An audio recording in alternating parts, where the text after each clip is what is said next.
Hey everyone, Darwin's Guide here. I want to show you two papers about the genetic code and what we can conclude from them about evolution. Okay, this is the first paper, a 2016 paper that talks about this idea that the code evolved and then must not have evolved.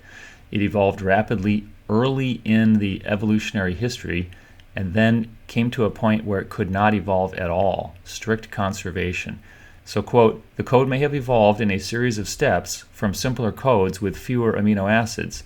So the code was not always thus, but once it was established, it remained under very powerful selective constraints that kept the code frozen in nearly all genomes that subsequently diversified. So you have this kind of a picture where early in evolutionary history you have rapid evolution followed by conservation of the code. At first, no life, no genetic code, then you reach the standard genetic code that we know today, and after that, no evolution. Okay, so here's the second paper. The title kind of says it all here. The genetic code is 1 in a million. It's not a random code. It is a structured code with error correction and other capabilities.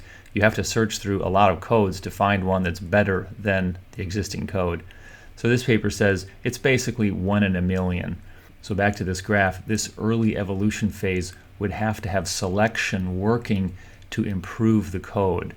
You have to go through millions of codes. It's probably a lot more than 1 million, by the way, because the code has other features that have since been discovered since that paper.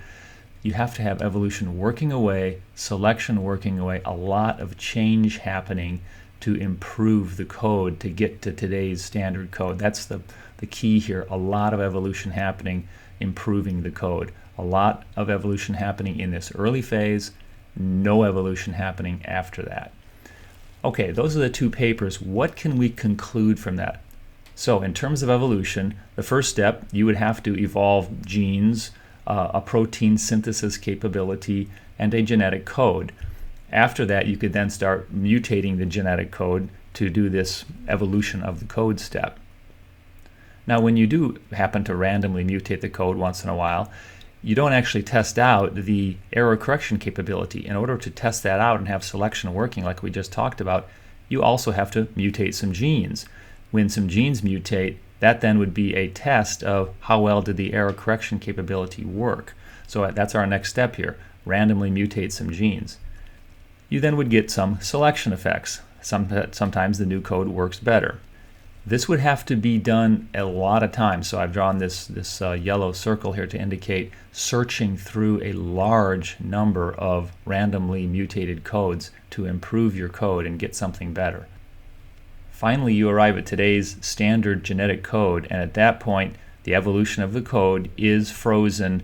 Any random mutations that change the code would be selected against because that new code would corrupt the existing genes at the translation step. Genes that have code for proteins wouldn't work anymore. So there's the cycle. There's the evolution explanation of how this would work, how you would have evolution evolving the code and then become frozen. Now, there are many problems with this, so let's go through the major problems. First, it's unlikely that random mutations could construct the genes, the protein synthesis, and the genetic code that you need to get this whole thing going in the first step.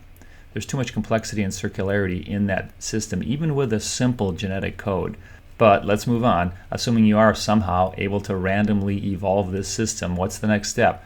Randomly mutate the genetic code. Okay, you need this step in order to improve the code under selection, as we talked about. The problem is when you randomly mutate the code, you're going to run into the same sorts of problems we just talked about when the code was frozen ultimately. In other words, here you do have genes, you have a protein synthesis system up and running. When you mutate the code, you're going to create problems for those existing genes. You need to mutate the code in order to evolve it, but when you do so, it will cause problems for those existing genes. It will also cause problems for genes that are imported from other organisms. This is called horizontal gene transfer, or HGT. Evolutionists have hypothesized that this HGT would be very much needed in the early evolutionary phases. When you change the code, that's going to be a problem for these imported genes. Okay, now the next step, assuming that somehow you can get around these previous problems I just mentioned, what about this selection step? Well, the selection here is going to be very weak. What we're talking about is one mutation changing one minor element of the genetic code. You need to get a bigger change to the genetic code so selection could work. Okay, so let's assume somehow you could do all this and cycle through this millions of times to arrive at a better code. What's next? Now you have finally arrived at what we call today the standard genetic code, and there is this big shift that has now happened. Now you suddenly can no longer evolve the code.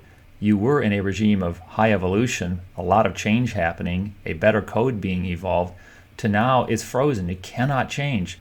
This is an unexplained sudden shift, and there really is no reason for this dramatic change. So you can see there are many problems here. Now, evolutionists have other ideas about how the code could have evolved, but they're no better than this one. When you have a lot of different ideas, that's not always a good sign in science. It means that there's not a good idea, and in this case there isn't. Now look, I don't care whether evolution is true, whether evolution is false. It makes no difference to me, but I do care about the science. And the fact is, the science contradicts the theory.